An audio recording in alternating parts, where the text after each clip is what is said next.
Good morning, everybody. My name is Barry Schwartz, and this is the Search Buzz video recap. Today is Friday, August 19th, and this is the search news we covered over at the Search Engine Roundtable at SEOroundtable.com over the past week. Lots to discuss. Big Google announcements this week. One is Google is launching a brand new Google algorithm update, the Google Helpful Content Update, as they call it. We'll get into that in a lot of detail, so stay tuned for that. Google also announced they're coming up with another release for the product reviews update in the coming weeks, probably after the Helpful Content Update. More on that as well. Search Console had some really upsetting bugs that you're going to have to explain to your clients. And also, they actually released some new cool features that makes your life a little bit easier. And so much more. So you definitely want to stay tuned through the whole entire video. Feel free to like, subscribe, comment below. Let me know what you like. If you're watching on Spotify or whatever, also feel free to reach out and let me know. I just want to make these videos better. And of course, I'd like to thank our sponsor, Wix. Thank you, Wix, for sponsoring. Deeply appreciate it. Wix has been doing a lot of really cool things in the SEO space, so check out what they're doing in SEO.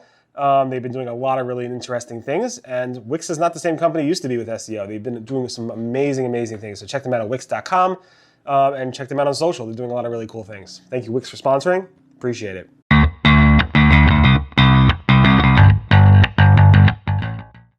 So last night, afternoon, around noon, Google officially announced a new Google algorithm update called the Helpful Content Update. Honestly, this update is probably, I'm not exactly sure yet because it hasn't been released yet. It's coming out sometime next week. But this update likely will be a huge change to SEOs and SEO strategy around content development, in my opinion. This is going to be somewhat on the level of how SEOs look back at the Panda, Penguin, Florida updates, the historical updates that were big. I think this is going to be just as big as that. So we will see for sure, but in my Nostradamus SEO view, this is going to be somewhat big. Google said this is going to tackle content that seems to have primarily been created for ranking well in search engines. This will help make sure unoriginal, low-quality content doesn't rank highly in search. So if you're writing content specifically for the purpose of ranking in Google search, to generate traffic in Google search, and that's your primary purpose, that content might not rank well after this update is released. So just important hits. Again, this is named the Google Helpful Content Update. This is the first version of it. It will likely be rolling out sometime the week of August 22nd, so next week. It will take about up to 2 weeks to roll out. I think it'll be a little bit less. We will see. Also, this again targets content that was created specifically to rank well in Google over helping humans, over being a first person or person-first type of content thing. This is only search. I asked Google. This is only affecting web search right now. It's not affecting Google Discover. It's not affecting other surfaces. It's only Google search.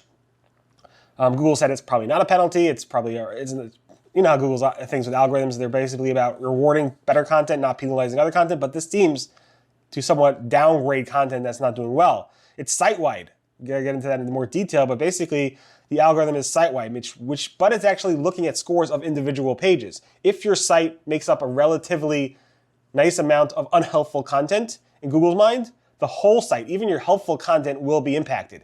So you have to go ahead and either update your unhelpful content, remove it soon. And obviously, I think the scores have been processed already. It's probably too late to do anything right now. But if you are hit, you will notice, and the whole entire site will be hit by this. This is not a core update. This is not a product reviews update.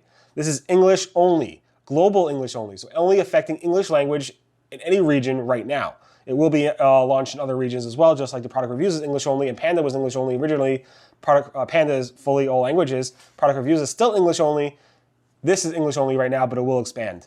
The impact, Google would not say what type of impact it was. Like I think the Panda was 12% of all search results. I think Penguin was about 3% of all search results. This, Google wouldn't give us the actual number, but they did say it will be meaningful, and it will be felt more in specific categories, such as online education materials, entertainment, shopping, and tech-related content. Not because Google's targeting those areas, but just because there's more unhelpful content that was generated for search engines in those specific areas. If you were hit by this, it will take you several months to recover. Now, that's not because Google's not immediately recalculating scores. They're constantly updating their classifiers and calculating the scores, but they need to put you in some type of validation period or sandbox or whatever you want to call it for you to prove to Google that you didn't just update it today and going to revert it back tomorrow. They want you to prove over a long period of time that your content is now helpful. Google will do refreshes, but again, there will be this validation period, so you probably have to wait months and months and months if you got hit by this update. So that's the high level stuff of this. Moving stuff to subdomains or subfolders probably won't help you. It could. You could try it if you want to move your content off of that. Using no index, yeah, sure, that will help you. Google will not see that content. But this is a very, very big thing. What signals is Google using for this? Google wouldn't specifically say. It's obviously looking at your content, but is it looking at links? Is it looking at other things? Google's using machine learning. So we'll see. Again, this is English only, and Google will plan to launch it in other areas. Why is Google releasing this? They got a lot of bad press over the past several months, years, about content that's just ranking well for it. It reminds me of the Panda press, honestly. Not as bad, but it is. And Google came up with a bunch of questions you should ask yourself, like, how do you know if your content will be hit by this? How do you know if your content falls with this? And Google came up with a list of questions. I have them in my blog post, so definitely take a look at that. And there's some really great articles from a lot of people in the SEO industry. I believe it looks like Google reached out to a bunch of SEOs, not just journalists like myself beforehand. Glenn Gabe, check them out at GSQI. Amsiv Digital, Lily Rowe wrote a piece. Marie Haynes, Seer Interactive, Will wrote a piece. Aaron Wall at SEO Book wrote a piece. And I wrote a piece at Search Engine Land. So definitely take a look at that. And there's really some really useful things there. So definitely, this is big. I know I spoke a long time about this, but you really need to know about this. And it's coming up soon. So definitely be aware of that. I have my blog post out on Friday morning. I also have a piece on Search Engine Land, so definitely take a look at that. It's super interesting. And next is that the Google is launching their 5th product reviews update in the coming weeks. I believe Google is going to wait to launch this until the helpful content update is done rolling out, because I know Danny Sullivan is very, very careful. He tries to be careful about not having updates overlap other updates. So in my opinion, once the helpful content update is done, the product reviews update will launch, the 5th version. I think it's ready to go immediately, but they're not going to start rolling it out until this helpful content update is released, in my opinion. Again, Google didn't tell me that, but they are aiming to launch this the week of August 29th. So again, a week after the helpful content reviews update. It's an interesting one because there's been a lot of negativity and people upset around this last product reviews update, the July 2022 product reviews update, which finished rolling out on August 2nd, but started rolling out on July 27th. I think Google's not going to say, but I think this is a reaction to that. Google has not pushed out a product reviews update so soon over the last product reviews update. Most of the product reviews update, the first one, the second one, the third one, and even the fourth one had 4-5 months or more intervals between them. This is going to be about a month, maybe 6 weeks interval between the last product reviews update and the new one. So this is interesting. Again, I think this is based on the rumblings that are going on, but Google probably would not admit that. And with that, John Mueller actually asked people, tell us what you don't like about the July 2020 product reviews update. And you could actually submit threads and link John Mueller to those threads from Twitter and so forth, and they will look into it. So Google is taking this product reviews update seriously, and I think they have it actually revised, so we'll see what happens with this 5th update, and hopefully it will improve stuff. Talking about Google Search Console now, Google Search Console labeled in the coverage report pages that it said were indexed. So you thought these pages were indexed, but in fact, they were not. So if you look at starting August 17th, there'll be a little indicator saying, annotation there saying there was a bug. And that bug basically said pages that were indexed were really not indexed. And you may see a drop in indexed pages significantly after that date. This affected a large number of sites, according to this, affected many properties. I don't see it affecting my properties, at least the ones I write at. But definitely take a look at this. This is a really big oops, as Marie said. And it's concerning because you were telling your clients, hey, we have a very good indexation rate, but now maybe you don't. And now you have to communicate that to your clients, which could be very upsetting. Google has also released the new labeling in the coverage report for, say, indexed or not indexed. Very simple errors in general. With that, the Validate Fix button is back, and the simplified reports are now launched. You should definitely take a look at that. It's in the coverage report. There should be a little tutorial, if you haven't seen it, a little tour of what's changed. And what's also cool is there's a new source feature that tells you the source of that information, as well as a column feature in the coverage report, as well as a new filter called Unsubmitted Pages, which is basically they just renamed the filter from something else.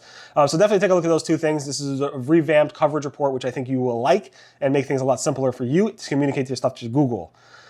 John Mueller also said that sometimes your model for your website, whatever model you came up for your website, the business model for your website or the content strategy for your website that you came up with several years ago is no longer relevant.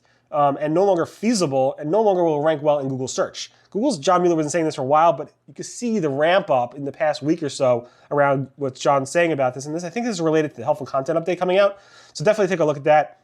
And then we have affiliates who are kind of panicking around the last product reviews update. And they're actually saying, what if I swap out my links, my tracking URLs? So Google thinks I'm no longer affiliate because I remove those tracking URLs, replace them with other tracking URLs, and try to trick Google. And John Mueller's like, why would that matter? It's not going to make a difference if you swap out your tracking URLs with other tracking URLs. If you're an affiliate, it's really looking at the content of the page, not the tracking URLs. So there's a really interesting conversation with that with John. So definitely take a look at that as well. Also, John Mueller said we could drop out pages from the index over time. We do that. It's normal. Even though your page was indexed, a year ago or 2 years ago, maybe that page is no longer relevant. Maybe it's no longer important for Google to index, and Google will drop those pages out. That's nothing new.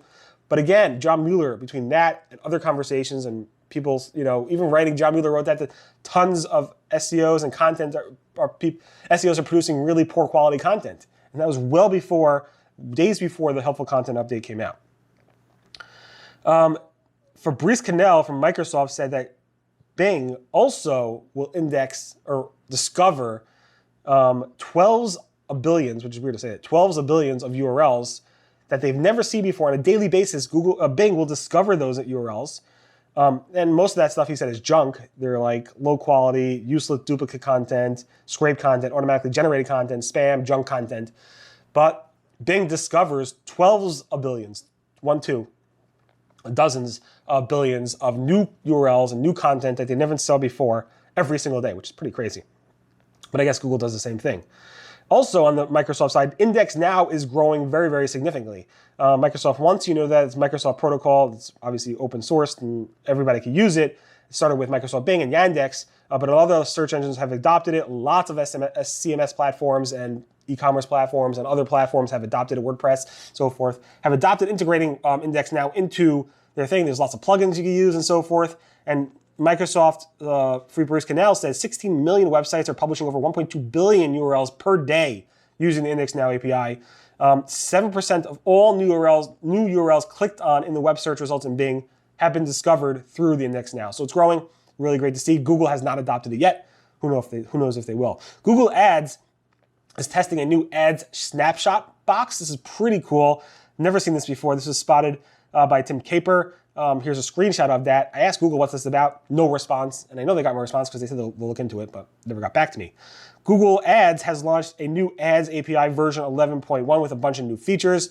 I actually go through those features in detail on Search Engine Roundtable, so you want to see what those features are, definitely take a look at that. Google's Merchant Center policy for missing return and refund policy, as well as the insufficient contact information, their enforcement has changed around that. So now for free listings, if you are missing return or refund policies, or if there's insufficient content information on that website, Google will no longer automatically disapprove your listings. Instead, it might just remove or have a downgrade in visibility. So that's changed. This is only for free listings. The paid listings have not changed in those enforcement rules. Google Discover is showing author names instead of site names for some types of articles in the Google Discover feed. This was spotted by Glenn Gabe and Jordan. So really cool find. Google is testing expandable maps in the search results, as well as, again, the tabs in the actual business profile listings. The expandable maps was spotted by Shaheem, and the tabs, again, was spotted by Punnett. So really cool finds there. Google is testing popular destination overlays in the Google Travel details. Instead of taking you to the Google Travel landing pages, it's actually showing you a pop-up overlay in the actual search results, keeping you on the actual search results page. This was spotted by Kashul. Thank you, Kashul. And finally, Google's search timer and stopwatch feature is back again. So now if you want to say set a timer for 10 minutes in Google, it'll actually start the countdown again, which was offline for 30 days or so. Thankfully, it's back. People really were complaining about that. I never use that as a timer, but the cool thing is now in the tab, in the title element of the thing, it actually has the stopwatch timer going down too, so you can actually see it without having the tab in front. In any event, sorry this video was so long. It was a little bit longer than normal, but I want to make sure this video is helpful. I want the content to be helpful. For the helpful content update, I hope you guys do well with that update. I hope it's not devastating for any of you, and I hope all all your clients really, really succeed very nicely with that. In any event, thank you so much for listening to the Search Buzz video recap. Again, my name is Barry Schwartz, and this is the search news we covered over at the Search Engine Roundtable at SEOroundtable.com over the past week. Again, today is Friday, August 19th. Next couple weeks, I'm actually traveling, so I'll do the video from where I am in. Hopefully, it will come out well. And thanks again for Wix for sponsoring. Deeply, deeply appreciate it. Check them out. They're doing really, really cool things in the SEO industry, and I think you'll like what they're doing. In any event, have a great weekend. Be safe, be healthy, and speak to you guys next. Bye-bye.